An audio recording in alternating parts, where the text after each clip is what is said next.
Hello friends, അടുത്ത ഘട്ടം 10th prelims പരീക്ഷയും വില്ലേജ് ഫീൽഡ് അസിസ്റ്റന്റ് പരീക്ഷയും എഴുതുന്ന നമ്മുടെ കൂട്ടുകാർക്ക് വേണ്ടിയുള്ള കറണ്ട് അഫയേഴ്സിന്റെ ഏറ്റവും പ്രധാനപ്പെട്ട കറണ്ട് അഫയേഴ്സിന്റെ മോക്ക് ടെസ്റ്റിന്റെ ഒരു വീഡിയോ ക്ലാസ്സിലേക്ക് സ്വാഗതം.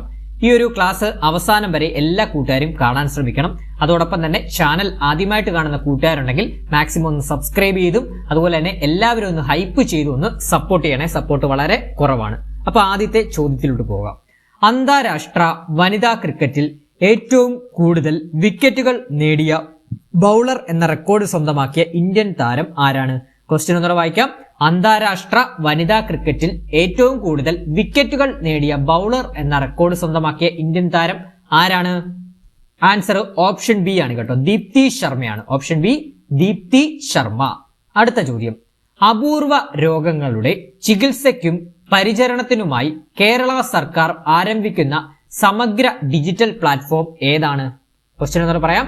അപൂർവ രോഗങ്ങളുടെ ചികിത്സയ്ക്കും പരിചരണത്തിനുമായി കേരള സർക്കാർ ആരംഭിക്കുന്ന സമഗ്ര ഡിജിറ്റൽ പ്ലാറ്റ്ഫോം ഏതാണ്? ആൻസർ ഓപ്ഷൻ എ, കെയർ ആണ് കേട്ടോ. കെയർ പോർട്ടൽ ആണ് കേട്ടോ, കെയർ പോർട്ടൽ. അപ്പൊ നമുക്കറിയാം അപൂർവ രോഗങ്ങളാകുമ്പോൾ എന്താണ് കൂടുതലായിട്ട് കെയർ ചെയ്യേണ്ടതായിട്ട് വരും. അപ്പം പഠിച്ചു വെക്കണം, കെയർ പോർട്ടൽ ആണ്. മൂന്നാമത്തെ ചോദ്യം. ലോകത്തിലെ ആദ്യത്തെ സമ്പൂർണ്ണ AI ഓട്ടോണോമസ് റിഫൈനറിയായി മാറാനൊരുങ്ങുന്നത് എവിടെയാണ്? ലോകത്തിലെ ആദ്യത്തെ സമ്പൂർണ്ണ AI അഥവാ ആർട്ടിഫിഷ്യൽ ഇന്റലിജൻസ് ഓട്ടോണോമസ് റിഫൈനറിയായി മാറാനൊരുങ്ങുന്നത് ഏത് റിഫൈനറിയാണ്? ആൻസർ ഓപ്ഷൻ സി ആണ് കേട്ടോ, ജാംനഗർ റിഫൈനറിയാണ് കേട്ടോ, ഗുജറാത്തിലാണ്. അപ്പോൾ ഓപ്ഷൻ സി, ജാംനഗർ റിഫൈനറി. നാലാമത്തെ ചോദ്യം. രാജ്യത്ത് ആദ്യമായി അപൂർവ രോഗബാധിതരുടെ ഔദ്യോഗിക വിവരശേഖരണ രജിസ്റ്റർ തയ്യാറാക്കുന്ന സംസ്ഥാനം? ഓപ്ഷൻ ബി, നമ്മുടെ കേരളമാണ് കേട്ടോ, പഠിച്ചു വെക്കണം. അപ്പൊ എന്താണ്? രാജ്യത്ത് ആദ്യമായി അപൂർവ രോഗബാധിതരുടെ ഔദ്യോഗിക വിവരശേഖരണ രജിസ്റ്റർ തയ്യാറാക്കുന്ന സംസ്ഥാനം ഏതാണ്? ഓപ്ഷൻ ബി, കേരളമാണ്. അഞ്ചാമത്തെ ചോദ്യം. 2026 FIH വനിതാ ഹോക്കി നേഷൻസ് കപ്പ് ചാമ്പ്യന്മാരായത് ആരാണ്? അത് ഇത്രയേ ഉള്ളൂ. 2026 FIH വനിതാ ഹോക്കി നേഷൻസ് കപ്പിന്റെ ചാമ്പ്യന്മാർ ആരാണ്? ആൻസർ ഓപ്ഷൻ എ ആണ് കേട്ടോ, ഇന്ത്യൻ വനിതാ ഹോക്കി ടീമാണ്. Option A, India. അടുത്ത ചോദ്യം. കണ്ണൂർ സർവകലാശാല സിലബസിന്റെ ഭാഗമായി ആരംഭിച്ച ആയോധന കല ഏതാണ്? കണ്ണൂർ സർവകലാശാല അടുത്തിടെ കണ്ണൂർ സർവകലാശാല സിലബസിന്റെ ഭാഗമായി ആരംഭിച്ച ആയോധന കല ഏതാണ്? ആൻസർ ഓപ്ഷൻ ഡി, കളരിപ്പയറ്റ് ആണ് കേട്ടോ. ഓപ്ഷൻ ഡി, കളരിപ്പയറ്റ് ആണ്. ഏഴാമത്തെ ചോദ്യത്തിലോട്ട് പോകാം. ആർത്തവവുമായി ബന്ധപ്പെട്ട സാമൂഹിക വിലക്കുകളും തെറ്റിദ്ധാരണകളും കുറയ്ക്കുന്നതിനുള്ള കേരള സർക്കാരിന്റെ പദ്ധതി എന്താണ്? ആർത്തവവുമായി ബന്ധപ്പെട്ട സാമൂഹിക വിലക്കുകളും തെറ്റിദ്ധാരണകളും കുറയ്ക്കുന്നതിനുള്ള കേരള സർക്കാരിന്റെ പദ്ധതി ഏതാണ്? ആൻസർ ഏതാണ്? ഓപ്ഷൻ എ, മെൻസ്ട്രൽ ഡിഗ്നിറ്റി ആണ് കേട്ടോ, മെൻസ്ട്രൽ ഡിഗ്നിറ്റി ആണ് ആൻസർ. 8. ഇന്ത്യയുടെ ആദ്യത്തെ ഓർബിറ്റർ ഡാറ്റാ സെന്റർ സാറ്റലൈറ്റ് എന്ന നിലയിൽ അവതരിപ്പിച്ച ഉപഗ്രഹം ഏതാണ്? ഇന്ത്യയുടെ ആദ്യ ഓർബിറ്റർ ഡാറ്റാ സെന്റർ സാറ്റലൈറ്റ് എന്ന നിലയിൽ അവതരിപ്പിച്ച ഉപഗ്രഹം ഏതാണ്? ആൻസർ ഓപ്ഷൻ സി ആണ്, പാത്ത് ഫൈൻഡർ ആണ് കേട്ടോ. ഓപ്ഷൻ സി, പാത്ത് ഫൈൻഡർ ആണ്. 9ാമത്തെ ചോദ്യം. FCRA കേട്ടോ, FCRAക്ക് എതിരെ 2026 ജൂലൈയിൽ നിയമസഭയിൽ പ്രമേയം പാസാക്കിയ സംസ്ഥാനം ഏതാണ്? FCRA അറിയല്ലോ, ഫോറിൻ കറൻസി റെഗുലേഷൻ ആക്ട് ആണ് FCRA എന്ന് പറയുന്നത്. അപ്പൊ FCRAക്കെതിരെ 2026 ജൂലൈയിൽ നിയമസഭയിൽ പ്രമേയം പാസാക്കിയ സംസ്ഥാനം ഏതാണ്? ആൻസർ ഓപ്ഷൻ എ, നമ്മുടെ കേരളമാണ് കേട്ടോ. Option A, Keralam. 10ാമത്തെ ചോദ്യം. 2026 ജൂലൈയിൽ ദേശീയ ഗവേൺസ് പരിപാടിക്ക് വേദിയായ നഗരം ഏതാണ്? 2026 ജൂലൈയിലെ ദേശീയ ഗവേൺസ് പരിപാടിക്ക് വേദിയായ നഗരം? ആൻസർ ഓപ്ഷൻ ഡി, ജയ്പൂർ ആണ് കേട്ടോ. ജയ്പൂർ, രാജസ്ഥാനിലെ ജയ്പൂർ ആണ്. Option D, Jaipur. 11. Everest base camp ദൗത്യം പൂർത്തിയാക്കിയ കേരളത്തിലെ ഏറ്റവും പ്രായം കുറഞ്ഞ സഞ്ചാരി ആരാണ്? എന്നോട് പറയാം. എവറസ്റ്റ് ബേസ് ക്യാമ്പ് ദൗത്യം പൂർത്തിയാക്കിയ കേരളത്തിലെ ഏറ്റവും പ്രായം കുറഞ്ഞ സഞ്ചാരി ആരാണ്? ആൻസർ ഓപ്ഷൻ ബി ആണ് കേട്ടോ, നിലൻ എ ശ്രീജിത്ത് ആണ് കേട്ടോ, നിലൻ എ ശ്രീജിത്ത്. 12. പ്രഥമ ലോക യോഗാസന ചാമ്പ്യൻഷിപ്പിന് വേദിയാകുന്ന നഗരം ഏതാണ്? പ്രഥമ ലോക യോഗാസന ചാമ്പ്യൻഷിപ്പിന് വേദിയാകുന്ന നഗരം ഏതാണ്? ആൻസർ ഓപ്ഷൻ ഡി ആണ് കേട്ടോ, അഹമ്മദാബാദ് ആണ്. ഓപ്ഷൻ ഡി അഹമ്മദാബാദ് ആണ്. അടുത്ത ചോദ്യം, 2026 ഇന്ത്യൻ പ്രീമിയർ ലീഗിന്റെ കിരീടം നേടിയ ടീം ഏതാണ്? അതായത് 2026 IPL കിരീടം നേടിയ ടീം ഏതാണ് 2026? ആൻസർ ഓപ്ഷൻ ബി ആണ്, റോയൽ ചലഞ്ചേഴ്സ് ബാംഗ്ലൂരു ആണ് കേട്ടോ, റോയൽ ചലഞ്ചേഴ്സ് ബംഗളൂരു. അടുത്ത ചോദ്യം, കേരള സർക്കാർ IT വകുപ്പിന് നൽകിയ പുതിയ പേരെന്താണ്? കേരള സർക്കാർ IT വകുപ്പിന് നൽകിയ പുതിയ പേരെന്താണ്? ഓപ്ഷൻ ഡി ആണ് കേട്ടോ, കേരള ടെക് എന്നാണ് കേട്ടോ. അപ്പൊ പരീക്ഷയ്ക്ക് ചോദിക്കാൻ നിലവിലെ കേരള ടെക് വകുപ്പ് മന്ത്രി ആരാണെന്ന് ചോദിച്ചാൽ ആരാണ്? നമ്മുടെ PK കുഞ്ഞാലിക്കുട്ടിയാണ് കേട്ടോ, PK കുഞ്ഞാലിക്കുട്ടിയാണ് കേരളത്തിലെ നിലവിലെ IT വകുപ്പ് അഥവാ AI അഥവാ കേരള ടെക് വകുപ്പ് മന്ത്രിയാണ് PK കുഞ്ഞാലിക്കുട്ടി. അടുത്ത ചോദ്യം, 2026 ഉള്ളൂർ അവാർഡിന് അർഹനായത് ആരാണ്? 2026 ഉള്ളൂർ അവാർഡിന് അർഹനായത് ആരാണ്? ആൻസർ ഓപ്ഷൻ എ ആണ് കേട്ടോ, P ശ്രീധരൻ ഉണ്ണിയാണ് കേട്ടോ, P ശ്രീധരൻ ഉണ്ണിയാണ് ഉള്ളൂർ അവാർഡിന് അർഹനായത്. അടുത്ത ചോദ്യം, ഫുട്ബോൾ ലോകകപ്പിനുള്ള ടീമിൽ ഇടം നേടിയ ആദ്യ മലയാളി ആരാണ്? ഫുട്ബോൾ ലോകകപ്പിനുള്ള ടീമിൽ ഇടം നേടിയ ആദ്യ മലയാളി ആരാണ്? ആൻസർ ഓപ്ഷൻ ബി ആണ് കേട്ടോ, തഹസിൻ മുഹമ്മദ് ആണ് കേട്ടോ, തഹസിൻ മുഹമ്മദ് ആണ് ആൻസർ ആയിട്ട് വരുന്നത് കേട്ടോ. അപ്പൊ ഇദ്ദേഹം ഖത്തർ ടീമിന്റെ ഭാഗമായിരുന്നു കേട്ടോ, ഖത്തർ ആണ്. അടുത്ത ചോദ്യം, രാജ്യത്തെ മികച്ച ബ്ലോക്ക് പഞ്ചായത്തിനുള്ള നാനാജി ദേശ്മുഖ് സർവോത്തം പഞ്ചായത്ത് സതത് വികാസ് പുരസ്കാരം ലഭിച്ച കേരളത്തിലെ ബ്ലോക്ക് പഞ്ചായത്ത് ഏതാണ്? കേരളത്തിലെ ബ്ലോക്ക് പഞ്ചായത്ത് ഏതാണ്? ആൻസർ ഓപ്ഷൻ ബി ആണ് കേട്ടോ, ഹരിപ്പാട് ബ്ലോക്ക് പഞ്ചായത്താണ്, ഹരിപ്പാട് ബ്ലോക്ക് പഞ്ചായത്താണ്. അടുത്ത ചോദ്യം, ന്യൂയോർക്ക് ഇന്ത്യൻ ഫിലിം ഫെസ്റ്റിവലിൽ മികച്ച നടിയായി തെരഞ്ഞെടുക്കപ്പെട്ട മലയാളി നടി ആരാണ്? ന്യൂയോർക്ക് ഇന്ത്യൻ ഫിലിം ഫെസ്റ്റിവലിലെ മികച്ച നടിയായി തെരഞ്ഞെടുക്കപ്പെട്ടത് ആരാണ്? ആൻസർ ഓപ്ഷൻ എ ആണ് കേട്ടോ, മീനാക്ഷി ജയൻ ആണ് കേട്ടോ, ഓപ്ഷൻ എ മീനാക്ഷി ജയൻ. അടുത്ത ചോദ്യത്തിലോട്ട് പോകുന്നതിന് മുമ്പ് നമ്മളൊരു കറണ്ട് അഫയേഴ്സ് ബാച്ച് നമ്മൾ സ്റ്റാർട്ട് ചെയ്തിട്ടുണ്ട്. നമ്മൾ ടെലഗ്രാമിലും വാട്സപ്പിലുമായിട്ട് നമ്മളൊരു കറണ്ട് അഫയേഴ്സ് ബാച്ച് സ്റ്റാർട്ട് ചെയ്തിട്ടുണ്ട്. അതിൽ നമ്മൾ live plus recorded section classes ആണ് പ്രൊവൈഡ് ചെയ്യുന്നത്. അതോടൊപ്പം തന്നെ നമ്മൾ എടുക്കുന്ന എല്ലാ കറണ്ട് അഫയേഴ്സിന്റെയും PDF നോട്ട്സുകളെല്ലാം നിങ്ങൾക്ക് ഈ ഒരു ബാച്ചിൽ ജോയിൻ ചെയ്യുന്നതിനോടൊപ്പം തന്നെ ലഭിക്കുന്നതായിരിക്കും. അതോടൊപ്പം തന്നെ നമ്മൾ വീക്കിലി മോക്ക് ടെസ്റ്റുകൾ കണ്ടക്ട് ചെയ്യാറുണ്ട്. പിന്നെ റിവിഷൻ ഓറിയന്റഡ് ആയിട്ടാണ് ക്ലാസ്സുകൾ എടുക്കുന്നത്. അതായത് ടോപ്പിക് വൈസ് ആയിട്ടുള്ള കറണ്ട് അഫയേഴ്സും മന്ത്ലി കറണ്ട് അഫയേഴ്സുമാണ്. അതായത് 2025 ജനുവരി മുതൽ 2026 ജൂലൈ മാസം വരെയുള്ള എല്ലാ മന്ത്ലി കറണ്ട് അഫയേഴ്സും നമ്മൾ PDF നോട്ട്സ് ആയിട്ടും ഓഡിയോ ക്ലാസ് ആയിട്ടും നമ്മുടെ ഈ ഒരു ബാച്ചിൽ ഓൾറെഡി അപ്ലോഡ് ചെയ്തിട്ടുണ്ട് കേട്ടോ. അപ്പം നിങ്ങൾ ഈ ഒരു ബാച്ചിൽ ജോയിൻ ചെയ്യുകയാണെങ്കിൽ നിങ്ങൾക്ക് ആക്സസ് ചെയ്യാൻ സാധിക്കുന്നതാണ്. 2025 ജനുവരി മുതൽ 2026 ജൂലൈ വരെയുള്ള മുഴുവൻ മന്ത്ലി കറണ്ട് അഫയേഴ്സും ഈ ഒരു ബാച്ചിൽ ജോയിൻ ചെയ്യുകയാണെങ്കിൽ ലഭിക്കുന്നതായിരിക്കും. അപ്പോൾ ഈ ഒരു ബാച്ചിന്റെ കോഴ്സ് ഫീ എന്ന് പറഞ്ഞാൽ വെറും 200 രൂപ മാത്രമേ ഈ ഒരു ബാച്ചിന്റെ കോഴ്സ് ഫീ ആയിട്ട് വരുന്നുള്ളൂ. അതോടൊപ്പം തന്നെ ഈ ഒരു ബാച്ചിൽ ജോയിൻ ചെയ്യാനുള്ള നിങ്ങളുടെ അഡ്മിഷൻ എങ്ങനെയാണെന്ന് ചോദിച്ചു കഴിഞ്ഞാൽ 81 299 339 81 299 339 എന്ന് പറഞ്ഞ നമ്പറിലോട്ടൊന്ന് വാട്സപ്പ് ചെയ്താൽ മതി. ഞാൻ കറണ്ട് അഫയേഴ്സ് പക്കയാക്കി തരുന്നതായിരിക്കും. അതോടൊപ്പം തന്നെ എന്താണ്, ഇനി നമ്മുടെ 10th മെയിൻസ് പരീക്ഷകളാണ് നമുക്ക് മുമ്പിൽ വരുന്നത്. അതായത് Bevco LDC, khadi board Bevco LDC, അതുപോലെ തന്നെ കമ്പനി ബോർഡ് LGS, പിന്നെ നമ്മുടെ അടുത്ത മാസം നടക്കുന്ന VFA വില്ലേജ് ഫീൽഡ് അസിസ്റ്റന്റ് വരെയൊക്കെയാണ് ഈ ഒരു ബാച്ചിന്റെ ഡ്യൂറേഷൻ വരുന്നത്. അപ്പോൾ ഈ ഒരു പരീക്ഷകൾക്കൊക്കെ 20ഉം 10ഉം മാർക്കുമാണ് കറണ്ട് അഫയേഴ്സിൽ നിന്ന് ചോദിക്കുന്നത്. അപ്പം അതൊക്കെ അപ് ടു ഡേറ്റ് ആയിട്ട് നമ്മൾ ഇന്ററാക്റ്റീവ് സെക്ഷൻ ക്ലാസ്സോടെ പഠിച്ചു പോയെങ്കിൽ മാത്രമേ ഓർത്തിരിക്കത്തുള്ളൂ. അപ്പോൾ എത്രയും പെട്ടെന്ന് തന്നെ ജോയിൻ ചെയ്യാത്ത കൂട്ടുകാരുണ്ടെങ്കിൽ ഈ ഒരു ബാച്ചിൽ ജോയിൻ ചെയ്യുക. വെറും 200 രൂപ മാത്രമേ ഉള്ളൂ. കറണ്ട് അഫയേഴ്സ് നിങ്ങൾക്ക് പക്കയാക്കി തരുന്നതായിരിക്കും. അതോടൊപ്പം തന്നെ ഈ മെറ്റീരിയൽസ് ഒക്കെ നിങ്ങൾക്ക് അടുത്ത വർഷം നടക്കുന്ന LDC 2027 പരീക്ഷയ്ക്കും ഉപകാരപ്രദം ആകുന്നത് ആയിരിക്കും. ഓക്കെ അല്ലേ? ഇപ്പൊ ജോയിൻ ചെയ്യാത്തവരുണ്ടെങ്കിൽ എത്രയും പെട്ടെന്ന് തന്നെ ജോയിൻ ചെയ്യുക. അടുത്ത ചോദ്യം, 2026 സംസ്ഥാന സ്കൂൾ പ്രവേശനോത്സവ ഗാനം രചിച്ചത് ആരാണ്? 2026 സംസ്ഥാന സ്കൂൾ പ്രവേശനോത്സവ ഗാനം രചിച്ചത് ആരാണ്? ആൻസർ ഓപ്ഷൻ ബി ആണ് കേട്ടോ, റഫീഖ് അഹമ്മദ് ആണ് ഗാനം രചിച്ചത് കേട്ടോ. അടുത്ത ചോദ്യം, 2025-26 സീസണിലെ കേരള പ്രീമിയർ ലീഗ് ഫുട്ബോൾ കിരീടം നേടിയ ടീം ഏതാണ്? 2025-26 സീസണിലെ കേരള പ്രീമിയർ ലീഗ് ഫുട്ബോൾ കിരീടം നേടിയ ടീം ആൻസർ ഓപ്ഷൻ സി ആണ് കേട്ടോ, ഗോകുലം കേരള FC ആണ് കേട്ടോ, ഗോകുലം കേരള FC ആണ്. അടുത്ത ചോദ്യം, 2026 ലോക പരിസ്ഥിതി ദിനത്തിന്റെ ആതിഥേയത്വം വഹിച്ച രാജ്യം ഏതാണ്? 2026 ലോക പരിസ്ഥിതി ദിനത്തിന്റെ ആതിഥേയ രാജ്യം ഏതായിരുന്നു? ആൻസർ ഓപ്ഷൻ ബി ആയിരുന്നു കേട്ടോ, അസർബൈജാൻ ആണ് കേട്ടോ, അസർബൈജാൻ. അടുത്ത ചോദ്യം, കേരള ദേവസ്വം വകുപ്പിന്റെ നേതൃത്വത്തിൽ ക്ഷേത്ര ഭൂമികൾ ഹരിതാഭമാക്കുന്നതിനായുള്ള ആരംഭിച്ച പദ്ധതി ഏതാണ്? കേരള ദേവസ്വം വകുപ്പിന്റെ നേതൃത്വത്തിൽ ക്ഷേത്ര ഭൂമികൾ ഹരിതാഭമാക്കുന്നതിനായി ആരംഭിച്ച പദ്ധതി ഏതാണ്? ആൻസർ ഓപ്ഷൻ എ ആണ് കേട്ടോ, ദേവാരണ്യം പദ്ധതിയാണ്. ഓപ്ഷൻ എ ദേവാരണ്യം പദ്ധതിയാണ്. അടുത്ത ചോദ്യം, 2026 ഫിഡെ വനിതാ കാൻഡിഡേറ്റ് ചെസ് ടൂർണമെന്റ് ജേതാവ് ആരാണ്? 2026 ഫിഡെ വനിതാ കാൻഡിഡേറ്റ് ചെസ് ടൂർണമെന്റ് ജേതാക്കൾ ആരാണ്? ആൻസർ ഓപ്ഷൻ ബി ആണ് കേട്ടോ, ആർ വൈശാലിയാണ് കേട്ടോ ടൂർണമെന്റിന്റെ ജേതാവ്.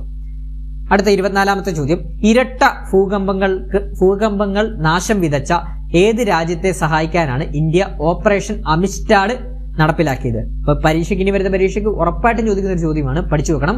ഇരട്ട ഭൂകമ്പങ്ങൾ നാശം വിതച്ച ഏത് രാജ്യത്തെ സഹായിക്കാനാണ് ഇന്ത്യ ഓപ്പറേഷൻ അമിസ്റ്റാഡ് നടപ്പിലാക്കിയത്? ഏത് രാജ്യമാണ്? ആൻസർ ഓപ്ഷൻ ഡി ആണ് കേട്ടോ, വെനസ്വേലയെ സഹായിക്കാനാണ് ഇന്ത്യ നടത്തിയ ഓപ്പറേഷനാണ് ഓപ്പറേഷൻ അമിസ്റ്റാഡ് കേട്ടോ, വെനസ്വേല കേട്ടോ, കണക്ട് ചെയ്തോണേ. അടുത്ത ചോദ്യം,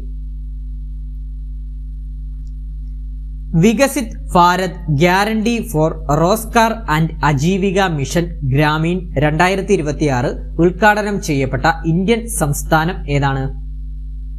ഉദ്ഘാടനം ചെയ്യപ്പെട്ട VBG റാംജി ഉദ്ഘാടനം ചെയ്യപ്പെട്ട സംസ്ഥാനം ഏതാണ്? ആൻസർ ഓപ്ഷൻ എ ആണ് കേട്ടോ, ആന്ധ്രാപ്രദേശ് ആണ്. ഓപ്ഷൻ എ ആന്ധ്രാപ്രദേശ് ആണ്. അടുത്ത ചോദ്യം നോക്കാം.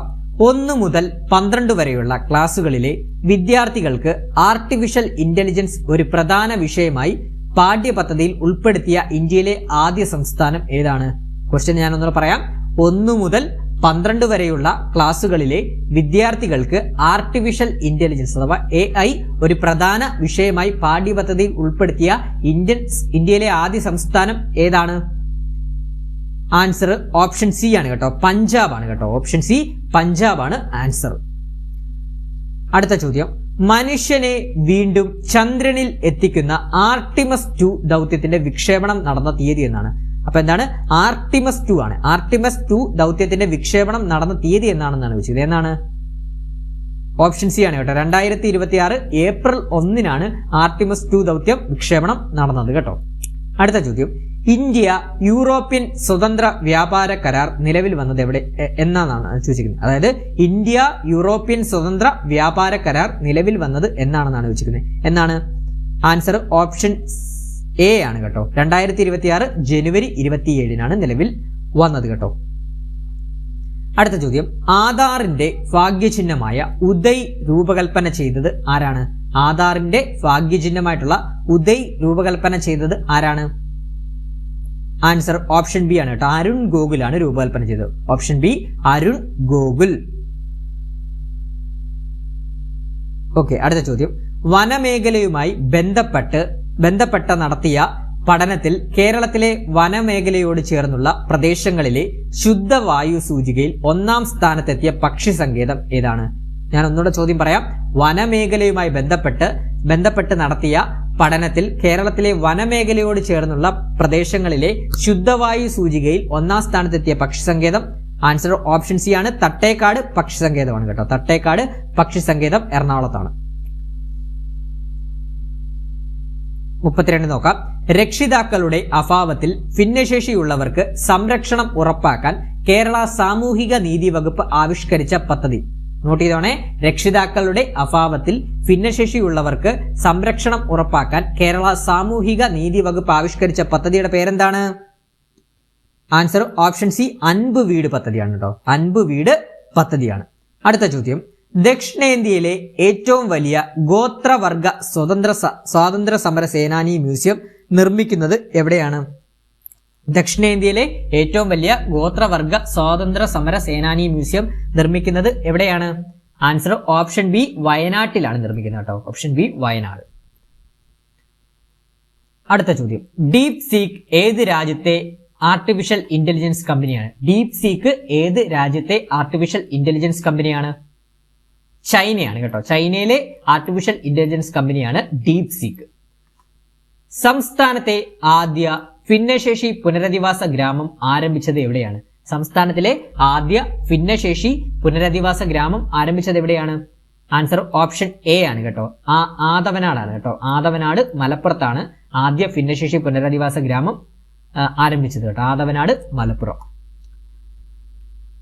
ഇന്ത്യയിൽ ആദ്യമായി എക്സൈസ് വകുപ്പിന് കീഴിൽ സംസ്ഥാന നാർക്കോട്ടിക് കൺട്രോൾ ബ്യൂറോ രൂപീകരിക്കാൻ അനുമതി നൽകിയ സംസ്ഥാനം കേട്ടോ. അപ്പൊ ഇന്ത്യയിൽ ആദ്യമായിട്ട് സംസ്ഥാന നാർക്കോട്ടിക് കൺട്രോൾ ബ്യൂറോ രൂപീകരിക്കാൻ അനുമതി നൽകിയ സംസ്ഥാനം ഏതാണ്? ആൻസർ ഓപ്ഷൻ സി കേരളമാണ് കേട്ടോ. Option C Kerala. സ്വന്തം ഗ്രീൻ ഹൈഡ്രജൻ സ്റ്റേഷനുള്ള ലോകത്തിലെ ആദ്യ വിമാനത്താവളമായി മാറിയത് ഏത് വിമാനത്താവളമാണ്? സ്വന്തം ഗ്രീൻ ഹൈഡ്രജൻ സ്റ്റേഷനുള്ള ലോകത്തിലെ ആദ്യ വിമാനത്താവളമായിട്ട് മാറിയത് ഏത് വിമാനത്താവളമാണ്? ആൻസർ ഓപ്ഷൻ ഡി ആണ് കേട്ടോ. കൊച്ചി അന്താരാഷ്ട്ര വിമാനത്താവളമാണ് കേട്ടോ. സിയാൽ കേട്ടോ. കൊച്ചി അന്താരാഷ്ട്ര വിമാനത്താവളം അഥവാ സിയാലാണ്. കേരളത്തിലെ ആദ്യ സമ്പൂർണ്ണ നിർമ്മിത ബുദ്ധി സാക്ഷരതാ പദ്ധതിയായ വിജ്ഞാന ഫേരി AI സാക്ഷരതാ മിഷൻ നടപ്പാക്കിയ നിയോജക മണ്ഡലം ഏതാണ്? കേരളത്തിലെ ആദ്യ സമ്പൂർണ്ണ നിർമ്മിത ബുദ്ധി സാക്ഷരതാ പദ്ധതിയായിട്ടുള്ള വിജ്ഞാന ഫേരി AI സാക്ഷരതാ മിഷൻ നടപ്പാക്കിയ നിയോജക മണ്ഡലം ഏതാണ്? ആൻസർ ഓപ്ഷൻ എ തിരൂരാണ് കേട്ടോ. തിരൂർ. അടുത്ത ചോദ്യം, 2026 കോമൺവെൽത്ത് ഗെയിംസിൽ ലോങ് ജമ്പിൽ വെള്ളി മെഡൽ നേടിയ മലയാളി താരം ആരാണ്? നമുക്കറിയാം കോമൺവെൽത്ത് ഗെയിംസ് നടന്നുകൊണ്ടിരിക്കുകയാണ്. ഗ്ലാസ്ഗോയിലാണ് നടക്കുന്നത്. സ്കോട്ട്ലാൻഡിലെ ഗ്ലാസ്ഗോയിലാണ്. ആ ഗ്ലാസ്ഗോയിൽ നടക്കുന്ന കോമൺവെൽത്ത് ഗെയിംസിൽ ലോങ് ജമ്പിൽ വെള്ളി മെഡൽ നേടിയ മലയാളി താരം ആരാണ്? ആൻസർ ഓപ്ഷൻ ബി ആണ് കേട്ടോ. എം ശ്രീശങ്കർ ആണ് കേട്ടോ. എം ശ്രീശങ്കർ ആണ്. ഇന്ത്യയുടെ പുതിയ കേന്ദ്ര വിദ്യാഭ്യാസ മന്ത്രിയായി ചുമതലയേറ്റതാരാണ്? അപ്പൊ ഇന്ത്യയുടെ പുതിയ കേന്ദ്ര വിദ്യാഭ്യാസ മന്ത്രിയായി ചുമതലയേറ്റത് ധർമ്മേന്ദ്ര പ്രധാൻ രാജിവെച്ചതിനെ തുടർന്ന് ആരാണ് ചുമതലയേറ്റത് വിദ്യാഭ്യാസ മന്ത്രിയായിട്ട്? ആൻസർ ഓപ്ഷൻ ബി ആണ് കേട്ടോ. പ്രഹ്ലാദ് ജോഷിയാണ് കേട്ടോ. പ്രഹ്ലാദ് ജോഷി. 2026 കേരള ബജറ്റിൽ വിഴിഞ്ഞം അന്താരാഷ്ട്ര തുറമുഖത്തെ കേന്ദ്രീകരിച്ച് പ്രഖ്യാപിച്ച പദ്ധതി ഏതാണ്? ആൻസർ ഓപ്ഷൻ സി ആണ് കേട്ടോ. മിഷൻ സമുദ്രയാണ് കേട്ടോ. മിഷൻ സമുദ്ര. പുതിയ കേരള സംസ്ഥാന തെരഞ്ഞെടുപ്പ് കമ്മീഷണറായി നിയമിതനായത് ആരാണ്? അതായത് അടുത്ത കേരള സംസ്ഥാന തെരഞ്ഞെടുപ്പ് കമ്മീഷണറായി നിയമിതനായത് ആരാണെന്നാണ് വെച്ചിരിക്കുന്നത്. ആരാണ്? ആൻസർ ഓപ്ഷൻ ബി ആണ് കേട്ടോ. എൻ ശേഷാദ്രി നാഥ് ആണ്. എൻ ശേഷാദ്രി നാഥ്. അടുത്ത ചോദ്യം, 2026-27 കേന്ദ്ര ബജറ്റിൽ പ്രഖ്യാപിച്ച ഇന്ത്യയിലെ ആദ്യ യൂണിവേഴ്സിറ്റി ടൗൺഷിപ്പുകളിൽ ഒന്ന് കേരളത്തിൽ എവിടെയാണ് സ്ഥാപിക്കാൻ ഉദ്ദേശിക്കുന്നത്? ആൻസർ ഓപ്ഷൻ സി തിരുവനന്തപുരത്താണ് കേട്ടോ. അപ്പോൾ 5 യൂണിവേഴ്സിറ്റി ടൗൺഷിപ്പുകളാണ് നമ്മുടെ ഇന്ത്യയിൽ പ്രഖ്യാപിച്ചിട്ടുള്ളത്. അതിലൊന്ന് വരാൻ പോകുന്നത് തിരുവനന്തപുരത്താണ്. ഇന്ത്യയിലെ ആദ്യത്തെ വാണിജ്യ അടിസ്ഥാനത്തിലുള്ള മച്ച ടീ വിൽപ്പന ആരംഭിച്ച സംസ്ഥാനം. അപ്പോൾ മച്ച ടീ വിൽപ്പന ആരംഭിച്ച സംസ്ഥാനം ഏതാണ്? ആൻസർ ഓപ്ഷൻ എ അസം ആണ് കേട്ടോ. അസം. അടുത്ത ചോദ്യം, പ്രൊഫസർ MK സാനു സാംസ്കാരിക കേന്ദ്രത്തിന്റെ പ്രഥമ സാനു സമ്മാനത്തിന് അർഹയായത് ആരാണ്? ആൻസർ ഓപ്ഷൻ ഡി ആണ് കേട്ടോ. Doctor M ലീലാവതിയാണ്. 2026 72ാമത് ദേശീയ ചലച്ചിത്ര പുരസ്കാരങ്ങളിൽ മികച്ച നടനായി തിരഞ്ഞെടുക്കപ്പെട്ട മലയാളി താരമാരാണ്? മികച്ച നടനായി തിരഞ്ഞെടുക്കപ്പെട്ട മലയാളി താരമാണ് ആൻസർ ഓപ്ഷൻ ബി മമ്മൂട്ടിയാണ് കേട്ടോ. മമ്മൂട്ടി. അടുത്തത് 2026 72ാമത് ദേശീയ ചലച്ചിത്ര പുരസ്കാരങ്ങളിൽ മികച്ച നടിയായി തിരഞ്ഞെടുക്കപ്പെട്ടതാരാണ്? മികച്ച നടി ആൻസർ ഓപ്ഷൻ എ ആണ് കേട്ടോ. യാമി ഗൗതമാണ് കേട്ടോ. യാമി ഗൗതമാണ്. ചിത്രം ആർട്ടിക്കിൾ 370 എന്ന് പറഞ്ഞ ചിത്രത്തിലെ അഭിനയത്തിനാണ് യാമി ഗൗതത്തിന് മികച്ച നടിയായിട്ടുള്ള ദേശീയ പുരസ്കാരം ലഭിച്ചത്. ഇന്ത്യയിൽ ആദ്യമായി അംഗീകാരം ലഭിച്ച ഡെങ്കിപ്പനി പ്രതിരോധ വാക്സിൻ ഏതാണ്? നല്ലൊരു ചോദ്യമാണ്, പഠിച്ചു വെക്കണം. ഇന്ത്യയിൽ ആദ്യമായി അംഗീകാരം ലഭിച്ച ഡെങ്കിപ്പനി പ്രതിരോധ വാക്സിൻ ഏതാണ്? ആൻസർ ഓപ്ഷൻ ബി ആണ് കേട്ടോ. ക്യൂഡെക് ആണ് കേട്ടോ. ക്യൂഡെക് ആണ് കേട്ടോ. ക്യൂഡെക് ആണ് കേട്ടോ. ഡെങ്കിപ്പനിയുടെ ഡെങ്ക് ആണ്. അപ്പൊ പഠിച്ചു വെക്കണം. ഇന്ത്യയിൽ ആദ്യമായി അംഗീകാരം ലഭിച്ച ഡെങ്കിപ്പനി പ്രതിരോധ വാക്സിൻ ഏതാണ്? ക്യൂഡെക് ആണ്. അടുത്ത ചോദ്യം, അവസാന ചോദ്യം, നീതി ആയോഗിന്റെ പുതിയ ചീഫ് എക്സിക്യൂട്ടീവ് ഓഫീസറായിട്ട് നിയമിതനായത് ആരാണ്? അതായത് നീതി ആയോഗിന്റെ പുതിയ CEO ആയി നിയമിതനായത് ആരാണ്? Answer option A Anurag Jain ആണ് കേട്ടോ. അപ്പൊ നീതി ആയോഗിന്റെ പുതിയ ചീഫ് എക്സിക്യൂട്ടീവ് ഓഫീസർ അനുരാഗ് ജെയിനും അതുപോലെ തന്നെ നിലവിലെ വൈസ് ചെയർപേഴ്സൺ അഥവാ ഉപാധ്യക്ഷൻ ആരാണെന്നുള്ളത് നിങ്ങൾ കമന്റ് ബോക്സിൽ രേഖപ്പെടുത്തണം കേട്ടോ. അപ്പൊ നീതി ആയോഗിന്റെ നിലവിലെ വൈസ് ചെയർമാൻ ആരാണ് അഥവാ ഉപാധ്യക്ഷൻ ആരാണെന്നുള്ളത് നിങ്ങൾ കമന്റ് ബോക്സിൽ രേഖപ്പെടുത്തണം കേട്ടോ. അപ്പൊ ഈ ഒരു 50 ചോദ്യങ്ങളും നിങ്ങൾക്ക് പ്രയോജനപ്പെട്ടു എന്ന് വിശ്വസിക്കുന്നു. അപ്പൊ ക്ലാസ് ഈ ഒരു വീഡിയോ ഇഷ്ടപ്പെട്ടിട്ടുണ്ടെങ്കിൽ ലൈക്ക് ചെയ്യാനും അതുപോലെ തന്നെ അഭിപ്രായങ്ങൾ കമന്റ് ബോക്സിൽ രേഖപ്പെടുത്താനും പിന്നെ ബാക്കിയുള്ള കൂട്ടുകാർക്കൊന്ന് ഷെയർ ചെയ്ത് കൊടുക്കാനും എല്ലാവരും ഒന്ന് ഹൈപ്പ് ചെയ്ത് ഒന്ന് സപ്പോർട്ട് ചെയ്യണം. നമുക്ക് സപ്പോർട്ട് വളരെ കുറവാണ്. അപ്പൊ എല്ലാവരും ഒന്ന് സപ്പോർട്ട് ചെയ്യണം കേട്ടോ. അപ്പോൾ ഈ ഒരു വീഡിയോ അവസാനം വരെ കണ്ട കൂട്ടുകാരെ എത്ര മാർക്കാണ് നിങ്ങൾക്ക് ലഭിച്ചിട്ടുള്ളതെന്നുള്ളതെന്ന് കമന്റ് ബോക്സിൽ രേഖപ്പെടുത്തിയാൽ നല്ലതായിരിക്കും. ഈ ഒരു ക്വസ്റ്റ്യൻസ് ഒക്കെ നിങ്ങൾക്ക് ഉപകാരപ്പെടുന്നുണ്ടെന്ന് വിശ്വസിക്കുന്നുണ്ട്. അതുപോലെ തന്നെ നീതി ആയോഗിന്റെ നിലവിലെ ഉപാധ്യക്ഷൻ ആരാണെന്നുള്ളത് കമന്റ് ബോക്സിൽ രേഖപ്പെടുത്താനും മറക്കരുതേ. Thank you.